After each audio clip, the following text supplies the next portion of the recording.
Ketemu lagi di Hot Room, Pak Ade. Apa penyebab sampai nekat begitu melalui gurun pasir untuk sampai di Tanah Suci? Apa karena memang waktu nunggu terlalu lama atau biaya atau apa ya, pengamat menurut Bapak? Ya, karena kejadiannya bukan hanya haji tahun ini. Oh ya? Gagal berangkat haji itu ya setiap tahun ada.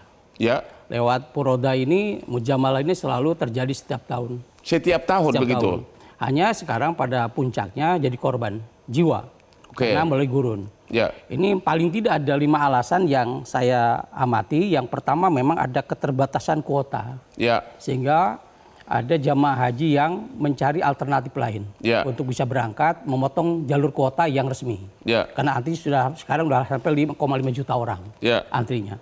Yang kedua memang kurang pengetahuan tentang haji, tentang mekanismenya, prosedurnya, tidak paham betul aturan resmi tentang perhajian. Walaupun dia dosen tadi. Ya, walaupun dia dosen. Ya. Kata guru tadi. Ya. Yang ketiga adalah jaringan promosi yang sangat kuat dari para travel, di mana dengan billboard yang besar itu, Anda punya uang hari ini, bayar ini bisa berangkat tahun ini. Ini juga menjadi pemicu orang mencari alternatif segera untuk bisa berangkat dengan berapapun harganya. Yang keempat adalah kurangnya pengawasan. Karena pintu masuk itu bolehlah di Bandara Soekarno-Hatta kita lolos. Karena kita sudah bebas visa dari Singapura, dari Malaysia, sehingga orang bisa berangkat dari sana. Nah, ini tingkat koordinasi pengawasan lemah. Sehingga orang bisa berangkat bukan dari Soekarno-Hatta tapi di luar yang bebas visa termasuk di Malaysia. Kemudian yang kelima adalah kurangnya kesadaran hukum. Ini juga penting karena kalau masyarakat sadar bahwa konsekuensi dari berangkat ilegal itu adalah deportasi, penahanan, kemudian juga adalah larangan masuk Arab Saudi, luar biasa, dan denda luar biasa. Nah, ini yang seperti ini belum sampai kepada masyarakat secara utuh.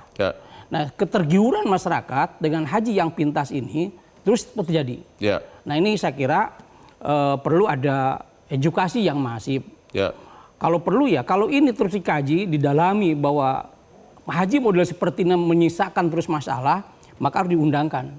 Kalau tidak, ya pemerintah harus tegas. Tidak boleh. Untuk situasi sekarang ini sudah hampir pasti gagal ya? Gagal. Sudah close. Sudah nggak bisa. Untuk sekarang sudah harus dinikmati. Begitu ya? Pulangkan semuanya. Karena ketatnya Arab Saudi dalam, tadi betul Pak, visi haji 2030 Arab Saudi adalah membenahi secara keseluruhan tentang tamu-tamu yang datang, proses digitalisasi. Digital ini menjadi penting. Nah, kalau kita ketinggalan Indonesia dengan sistem digital, maka korban akan semakin banyak. Tidak paham dan sebagainya. Bagaimana karena hari pertama saja kita nusuk, luar biasa. Masuk Masjidil Haram harus punya aplikasi, kita tidak bisa menggunakan. Ini adalah satu kegagapan teknologi. Kalau kita tidak mengikuti alur Arab Saudi, kita ketinggalan. Terima kasih. Pak Mustol ya. Orang menjual hartanya hanya agar bisa naik haji. Menurut Bapak apakah itu memang simbol status atau bagaimana? Ada buku yang ditulis oleh sejarawan Prancis namanya Lambert Lior. Itu haji di masa silam, Bang Hotman. Itu bercerita dari zamannya perjalanan hajinya Hang Tuah, Laksamana Hang Tuah, berarti 1400 tahun 1400-an. Sampai dengan pra kemerdekaan, sampai dengan pasca kemerdekaan, sampai dengan era Orde Baru. Nah, di situ sebetulnya kita melihat bahwa pengorbanan orang berangkat haji pada tahun sekarang sebetulnya dibanding dengan masa lalu yang menggunakan kapal begitu ya. Berbulan-bulan ya? Bahkan 1 tahun. 1 tahun agar nyampe. Bisa lebih. Di sana ketemu perampok, di sana ketemu badai, ketemu bajak laut dan seterusnya.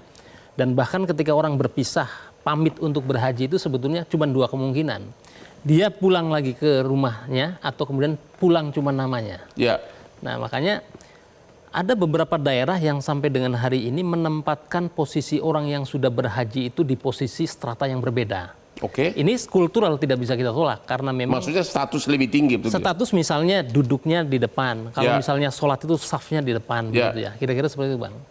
Nah, ini yang kemudian menjadikan salah satu tadi selain yang disampaikan oleh Kang Ade itu menjadi magnet. Belum lagi soal tadi, kalau tidak menjadi jaminan bahwa kemudian soal haji, Bang Hotman. itu kemudian orang berpikir rasional meskipun pendidikannya tinggi. Kenapa? Karena selain daya tarik seperti itu juga ada faktor yang namanya keimanan.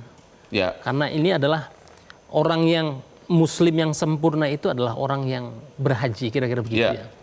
Dan orang yang berhaji itu ketika hajinya mabrur, balasannya cuma satu, cuma surga. Nah ini yang kemudian menjadi orang kadang-kala mengesampingkan rasionalitas. Lebih menonjol alasan surga atau alasan spiritual. Karena haji tidak bisa cuma dianggap sebagai kalkulasi ekonomi, biaya mahal, bayar mahal dan seterusnya. Masalah jual sawah dan tapi ada yang namanya panggilan. Panggilan ini yang disebut dulu cerita dalam Al-Quran itu ada cerita Nabi Ibrahim kemudian untuk memanggil masyarakat dunia untuk datang berhaji. Pada waktu itu kan mustahil. Bahkan Nabi Ibrahim sendiri dalam satu kisah itu dia merasa heran kok ada perintah dari Tuhan seperti ini. Tapi akhirnya dijalankan dan sampai hari ini. Jadi proses orang berhaji itu kan syariatnya Nabi Ibrahim yang kemudian sampai sekarang dilestarikan oleh Nabi Muhammad sampai dengan hari ini. Jadi pengorbanan apa segala macam itu tadi. Contoh teman saya itu doktor, Bang Hotman. Saya bilang doktor, dia gelar S3. S3 hukum Islam.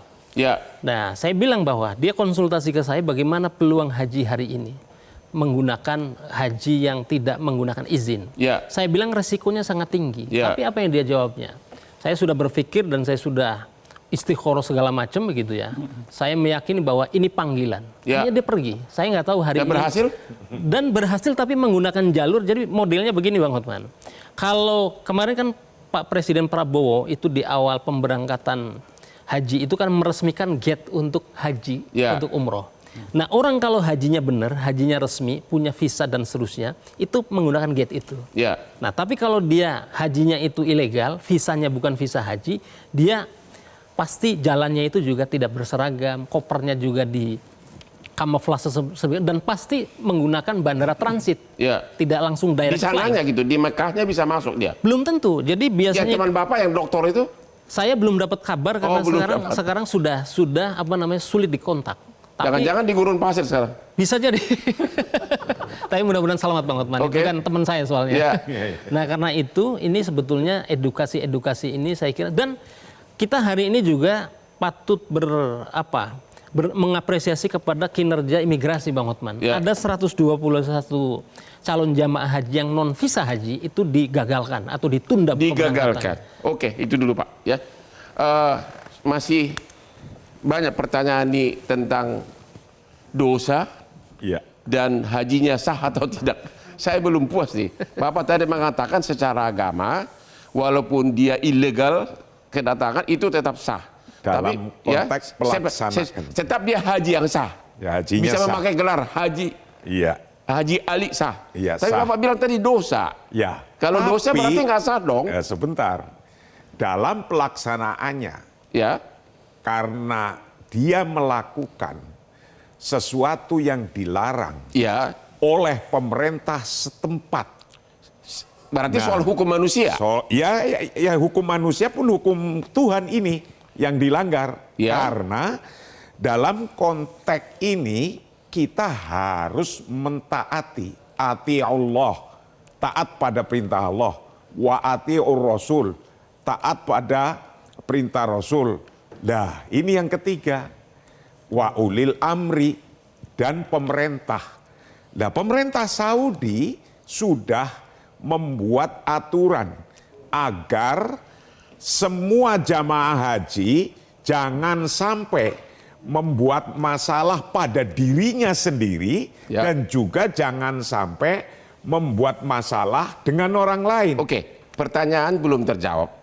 Namanya aturan kan, kalau ada lolos yang melanggar. Ini kalau ada lolos, ibaratnya 3 orang tadi itu lolos sampai ke tanah suci. Pertanyaannya, sah sebagai haji? Sah, itu tapi jawabannya. Berdosa. Apa? Tapi berdosa. Tapi sah sebagai haji. Pulang ke Jakarta resmi di acara-acara sudah Haji Hotman Paris gitu. Benar ya? Tapi berdosa karena dia against the law. Law, Bapak tadi bilang, ini kan law-nya manusia. Ya tidak, ini law juga dari Tuhan juga dari Allah. Pasti orang akan memilih sah sebagai haji, nggak apa-apa dan melanggar hukum manusia. Temu lagi di Hot Room.